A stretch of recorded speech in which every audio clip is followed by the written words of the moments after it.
I pressed delete. No hesitation. No second guessing.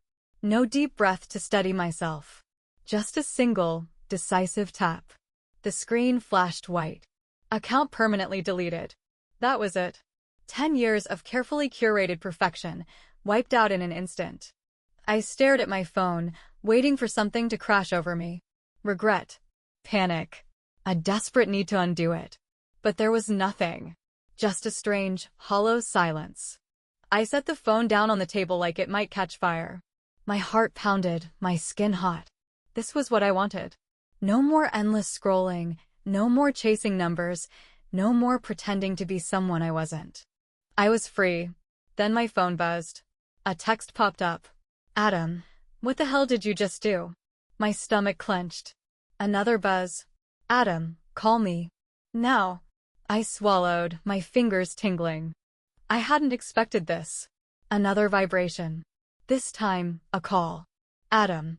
I let it ring, my breath uneven. He knew. Of course, he knew. He had probably checked my profile the second he woke up. He always did. Except now, there was nothing to see. Just an error message where my life used to be. I answered. Adam. What the hell were you thinking? His voice was sharp, cutting through the quiet of my apartment. I clenched my jaw. I was thinking I couldn't do it anymore. You deleted it? His disbelief cracked against my eardrum. You actually, what, on a whim? I exhaled. Not a whim. A tantrum then? My grip on the phone tightened. It wasn't a tantrum. It was a decision. My decision. A sharp breath on the other end. Jesus, Emily. I pressed my fingers to my temple, squeezing my eyes shut. I can't live like that anymore, Adam. The pressure, the expectations, I don't even know who I am off camera. That account wasn't me. It wasn't just about you. His voice was suddenly quieter, but no less dangerous. My stomach twisted. What does that mean? He hesitated. Just for a second. Then, too calmly, do you realize how much of our life was built on that? The room felt colder. I forced out a laugh, but it came out hollow. Are you seriously saying our relationship depended on my Instagram? A long silence. Then, measured but unrelenting. I'm saying I proposed to the woman everyone loved. The words hit like a slap. I gripped the edge of the counter, my breath shallow. And if I'm not that woman anymore? He didn't answer right away. The silence stretched, unbearable. Then I don't know if this works. My vision blurred. My body felt weightless, detached, as if I were floating above the wreckage of something I hadn't realized was already broken. I had spent years curating the perfect life, the perfect relationship, the perfect version of myself. And now I had burned it all to the ground. And Adam was walking away from the ashes. The call ended before I could respond. My hands stayed frozen around the phone, knuckles white, breath caught in my throat. My mind kept replaying his words, dissecting them, looking for some way to twist them into something less brutal. But there was no misinterpretation. Adam had made himself clear. I set the phone down carefully, like I was afraid it might explode. My entire body felt unsteady, my pulse pounding in my ears. I had prepared myself for backlash, for confusion, for people to ask why. But I hadn't prepared for this. The apartment felt too quiet, like the walls were pressing in. My stomach turned, my chest tightening with something close to nausea. I needed air. I grabbed my jacket and walked out without thinking. The second I stepped into the hallway, the stale apartment air shifted to something sharper, colder. I didn't stop moving. The elevator took too long, so I took the stairs, my feet moving faster than my thoughts. By the time I hit the street, the city noise crashed over me, cars passing, voices mixing, a siren in the distance. It should have been grounding. It wasn't. I walked without direction, weaving through streets, passing bars where people laughed and talked like the world hadn't just cracked open beneath my feet. I shoved my hands in my pockets, my breath uneven. My face was hot, my throat tight. I didn't want to cry. Crying would mean I had lost something. And if what Adam said was true, I had never really had it in the first place. My phone buzzed. I didn't look at it. I wasn't ready to see his name again. But when it kept vibrating, I gave in. It wasn't Adam. Unknown number. Emily, call me. Urgent. I frowned, my fingers tightening around the device. The area code was familiar, but I couldn't place it. Another buzz. Unknown number. This is Jordan. We need to talk now. Jordan. My stomach twisted. My last major client. The one I had landed 6 months ago. The one that had put my name on the map. The branding job that had led to bigger opportunities. I hesitated for 3 seconds, then called back. He picked up immediately. What the hell is going on? His voice was sharp, cutting through the street noise. I just checked your page, and it's gone. I inhaled slowly. Yeah. I deleted it. Silence. Then, in a tone that made my skin crawl, tell me this is a joke. I stopped walking. A man bumped into me, cursing under his breath as he passed. I barely noticed. I'm serious, I said carefully. A breath. Not slow, not even, but sharp and irritated. Emily, do you understand what you just did? I pressed my free hand against my temple. Jordan. No, listen to me, he snapped.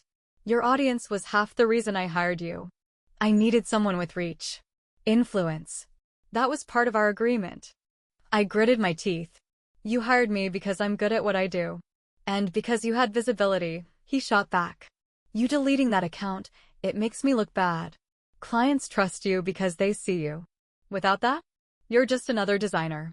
A cold weight settled in my stomach. Are you saying? I'm saying this partnership doesn't work if you're nobody. My fingers curled so tightly around the phone I thought it might snap. I built my career before I ever had a following, I said, forcing my voice to stay steady. Then go back to before, he said bluntly. But don't expect to keep this deal. We're done. The line went dead.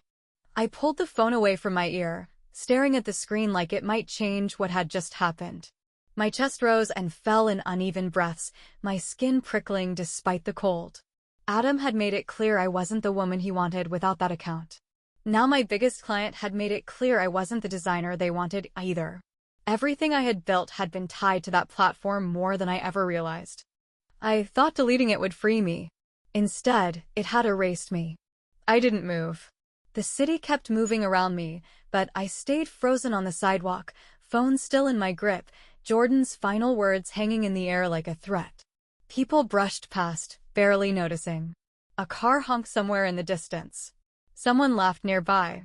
It all felt disconnected, like I was watching a life I no longer belonged to. Jordan was gone. Adam was on his way out. And me? I had wiped away the only proof that I had ever mattered. I forced myself to take a breath. The cold air burned my lungs, but I needed it. I needed something real, something grounding. But all I felt was weightless. For years, I had measured my worth in likes, in comments, in brand deals, and networking. Now, without it, I was nothing. And nothing had consequences. My phone buzzed again, and I flinched. This time, it wasn't a number I recognized. Unknown. Emily, you need to fix this before it gets worse. Call me. No name. No explanation. But I knew what it meant. I clicked the screen off and shoved the phone into my pocket. I couldn't deal with another person telling me I had made a mistake. I had spent years living in a glass house, surrounded by people who only cared about me when my reflection looked perfect. Now that the glass had shattered, they weren't trying to pick up the pieces. They were stepping over them. I turned and walked. No direction, no destination, just away. My feet moved on instinct, leading me through familiar streets, past places that once meant something. The coffee shop where I had taken brand partnership meetings, the boutique where I had staged a photo shoot, the gym I had only joined for content. Every place felt smaller now, stripped of the validation that once made them important. I reached my apartment building without realizing I had been heading there. The moment I stepped inside, my phone buzzed again. Another text, but this time, a name I recognized. Mia, are you home? I'm outside. I tensed. Mia, my best friend. Or at least, the closest thing I had to one. I hesitated for 3 seconds before opening the door. She was already halfway up the stairs, brown hair pulled into a messy bun, eyes sharp with something between concern and frustration. The second she saw me, she didn't waste time on pleasantries. You really did it, she said, stopping in front of me. I leaned against the door frame. You sound surprised. I thought you'd back out, she admitted. Or at least tell me before you burned everything down. Something in her tone made my stomach tighten. So you think it was a mistake too? Mia exhaled, crossing her arms. I think you just made your life 100 times harder. I pushed the door open wider, gesturing for her to come in. She hesitated before stepping inside, her eyes scanning the apartment. It looked the same as always, clean, minimalist, curated. But something had changed. Or maybe I had. She sat on the edge of the couch, watching me carefully. Jordan dropped you, didn't he? I stiffened. News travels fast. He called Ethan. Said you went off the deep end. I swallowed back the sting. Ethan was another designer, someone I had worked with before. If Jordan had told him, it meant the industry was already talking. Mia leaned forward, elbows on her knees. Look, I get why you did it. I really do. But you can't just disappear and expect people not to react. I didn't expect anything, I said, voice tight. I just wanted to be done. With what? All of it. Mia let out a slow breath. And what's your plan now? I didn't answer. Because I didn't have one. She rubbed her temples, frustration creeping into her expression. Emily, you built your entire career on visibility. You don't just get to erase yourself and expect work to keep coming in. People don't trust what they can't see. I'm still a designer. Are you? Because right now, you're just someone who had a very public breakdown. The words stung, but not because they were cruel, because they were true. Mia softened slightly. I'm not saying you should have kept pretending. But you just went nuclear without a backup plan.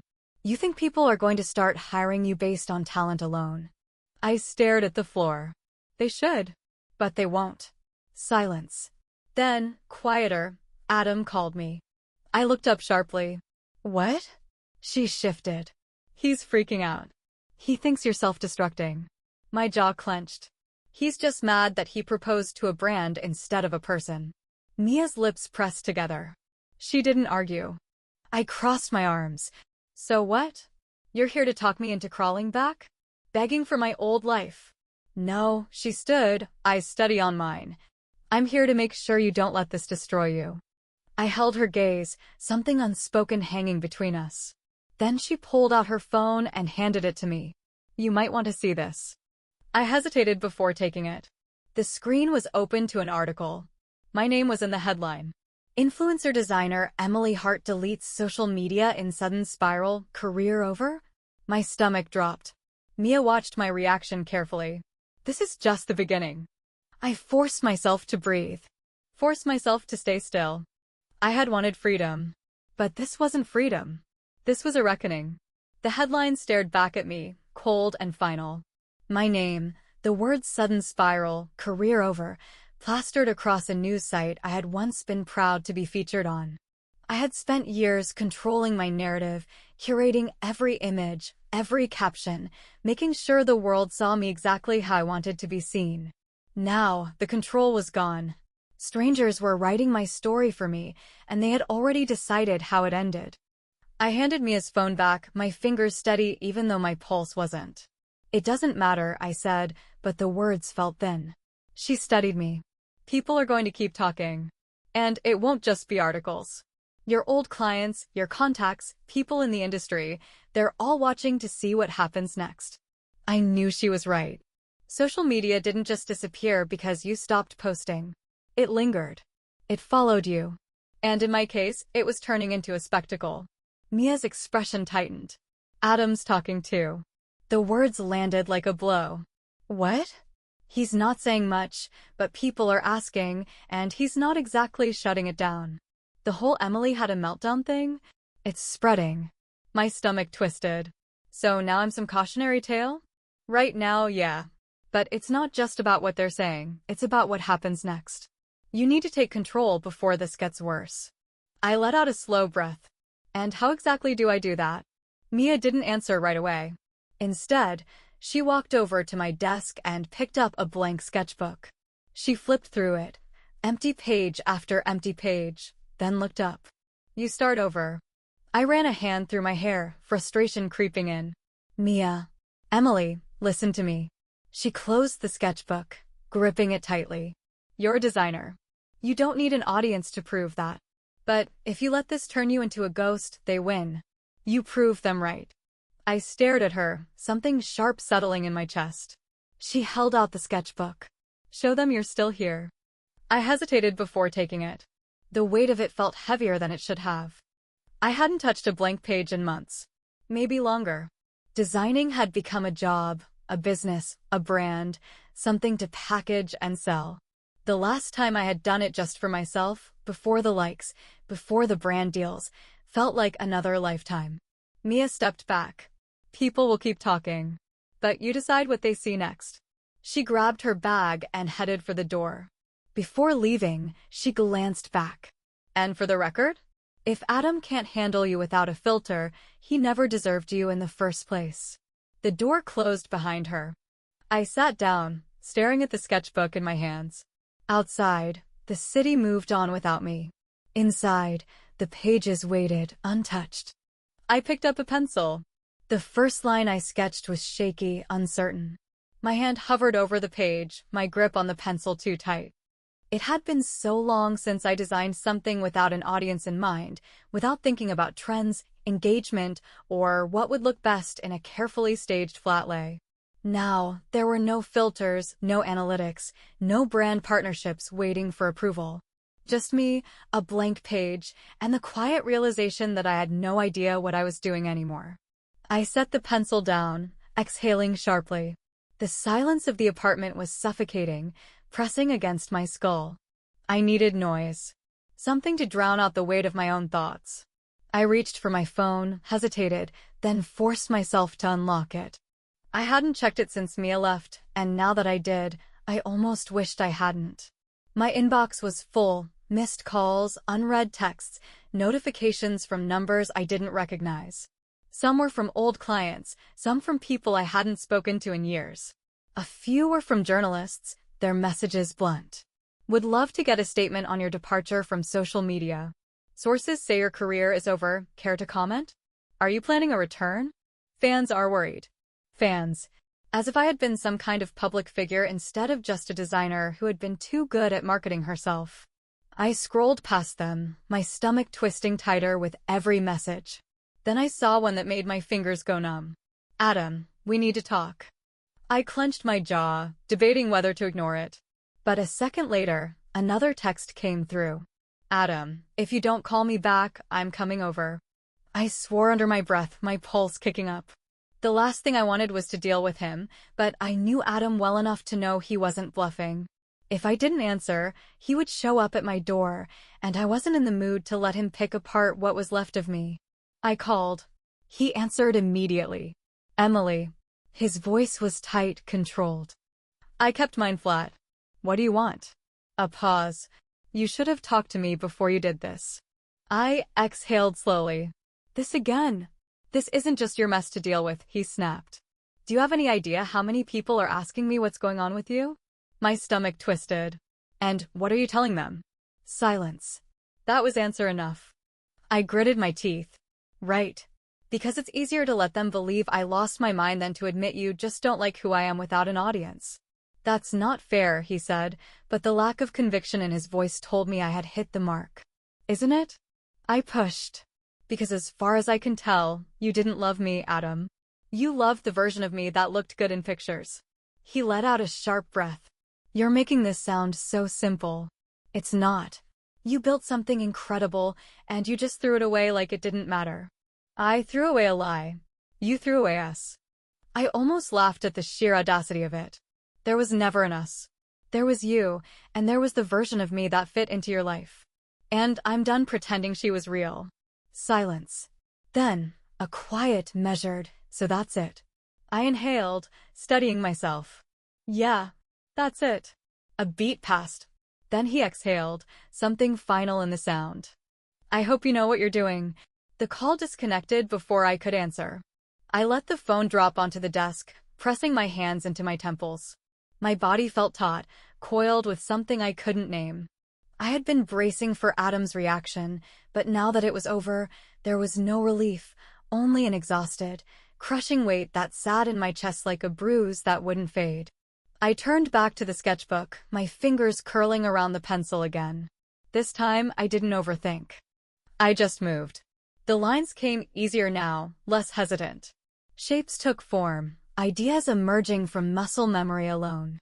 It wasn't perfect. It wasn't even good. But it was mine, and for the first time in a long time, that was enough. The knock at my door was sharp, deliberate. I froze mid-sketch, the pencil slipping from my grip, rolling off the desk and onto the floor. My heart thudded once, hard. I wasn't expecting anyone. Adam wouldn't have come after that call. He wasn't the type to fight for something that no longer benefited him. And Mia would have texted first. Another knock. More forceful this time. I pushed back from my desk, my pulse quickening as I crossed the apartment. Through the peephole, a man stood on the other side. Tall, broad-shouldered, suit-pressed and precise. Not someone I knew. I hesitated, then cracked the door open. "Can I help you?" He didn't smile. "Emily Hart?" My fingers curled tighter around the door. "Who's asking?" He pulled a business card from his jacket and held it out. "Matthew Collins. I represent some of the brands you used to work with." My stomach clenched, but I kept my face neutral. I didn't take the card. "You mean the brands that dropped me the second I stopped being useful?" His expression didn't change. "They're reconsidering." That caught me off guard. My grip on the door tightened. "Why?" Matthew glanced down the hallway, then back at me. "Because right now, you're the most talked about designer in the industry. And not for the reasons you think." I didn't move. "What does that mean?" "You deleted your entire online presence, and instead of disappearing, your name is everywhere. Clients, investors, they're curious. Some think you had a breakdown, some think this is some kind of genius marketing strategy. Either way, they want to know what's next." I folded my arms, forcing down the sharp frustration rising in my chest. "So let me get this straight. When I was playing the game, I was just another designer. But now that I've burned everything down, I'm suddenly valuable." Matthew didn't blink. "It's a cruel industry, Ms. Hart. But it's the one you built your name in." I wanted to slam the door in his face. I wanted to tell him I was done, that I didn't care what his clients or investors thought. But the truth was, a small part of me did care. Not about the brands, not about the industry, but about proving that I wasn't just a product of an algorithm, that my talent had never depended on a profile page. I let out a slow breath. "What exactly are you offering?" Matthew studied me carefully, as if weighing how much leverage he had. "A meeting. Nothing formal, no commitments. Just a conversation about where you want to go next." I leaned against the door frame, crossing my arms. "And if I say no?" His expression remained unreadable. "Then someone else fills the space you left behind." I let that sit between us. He wasn't wrong. The industry moved fast. Trends changed overnight. One moment, you were at the top. The next, you were forgotten. I had spent years fighting to stay relevant, to keep my name in the right rooms. And now, after tearing it all down, I was being handed an opportunity to reclaim something on my own terms. I exhaled sharply. "Fine. One meeting." Matthew gave a small nod and handed me his card. "Tomorrow. Noon. I'll send you the details." I took it, my fingers brushing the raised lettering. He didn't wait for me to say anything else.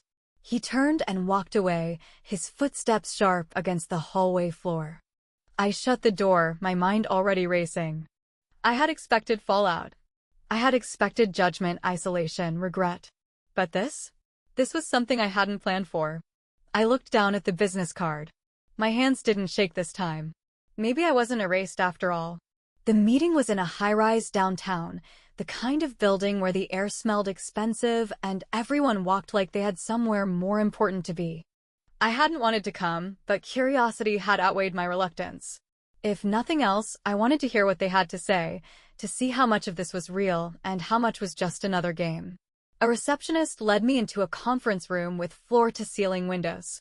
Matthew was already there, leaning against the table, a tablet in front of him. Across from him sat a woman in her 40s, crisp blazer, assessing eyes. I recognized her. Samantha Reed. She wasn't just a brand rep, She was the person who decided which designers became household names and which ones disappeared into irrelevance. Matthew gestured for me to sit. I did, keeping my posture neutral, waiting. Samantha didn't bother with small talk. You created a problem for yourself, Ms. Hart. I exhaled slowly, locking eyes with her. That's why I'm here, isn't it? A flicker of amusement crossed her face. Partly. The other reason is that, despite everything, people are still talking about you. I crossed my arms. And that benefits you how? She slid a folder across the table. Because controversy sells. And right now, your name is more valuable than it's ever been. I didn't touch the folder. Valuable to who? To brands that want the story you're selling, she said evenly. A designer who walked away from the pressure, from the algorithm, from the expectations, and survived. I let out a dry laugh. That's generous. Last I checked, half the industry thinks I had a breakdown. Samantha shrugged. Then prove them wrong. Matthew spoke for the first time. We have a proposal. I glanced between them. And what would that be? Samantha leaned forward.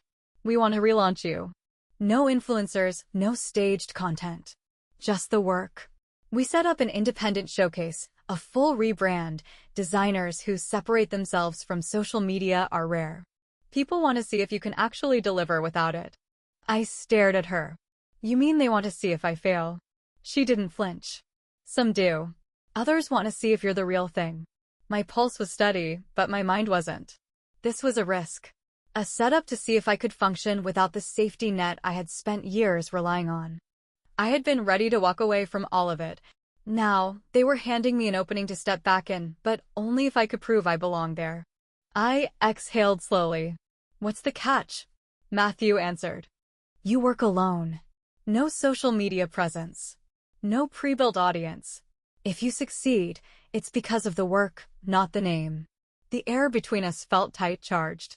Samantha tilted her head. You spent years making people believe you were someone worth paying attention to.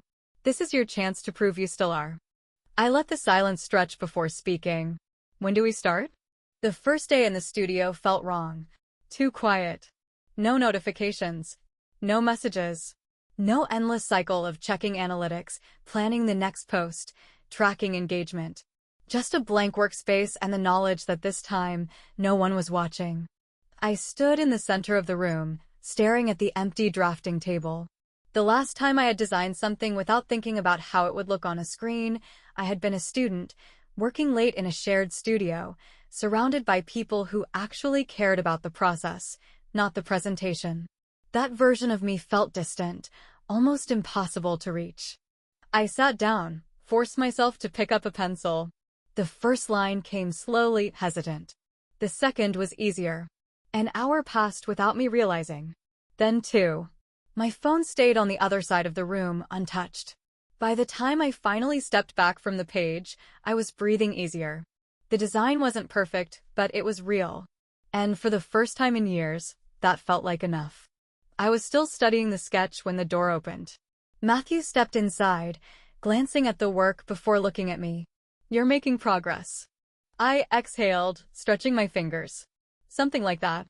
He walked closer, hands in his pockets. Samantha wants an update. Already. She wants to know if you're taking this seriously. I met his gaze. I wouldn't be here if I wasn't. He studied me for a moment, then nodded. Good. I expected him to leave, but he lingered. There's something else.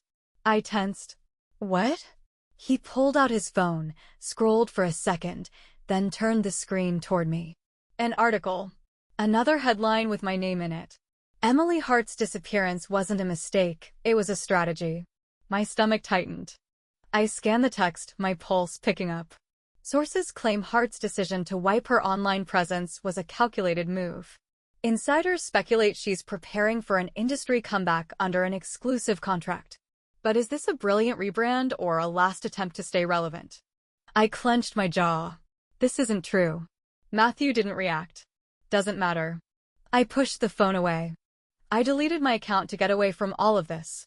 And now they're turning it into some PR stunt? That's how this works, he said evenly. People will believe whatever version of the story benefits them. Frustration burned in my chest. And what do you believe? Matthew watched me carefully. I believe you have two choices. Ignore it and let people make their own assumptions. Or take control of the narrative before someone else does. I swallowed hard. And how do I do that? He held my gaze. By making this work. The room felt colder. He slipped his phone back into his pocket. You wanted a chance to prove yourself without the noise. This is it. But if you don't follow through, you'll just be another failed headline. The words settled like a weight in my chest. He wasn't wrong. I nodded slowly. I'll finish the designs. Matthew nodded once, satisfied. Good. Don't waste this. The door shut behind him. I stood there for a long time, the article still burning in my mind. Then I turned back to my work, gripping the pencil harder than before. If they wanted proof, I'd give them proof. But on my terms,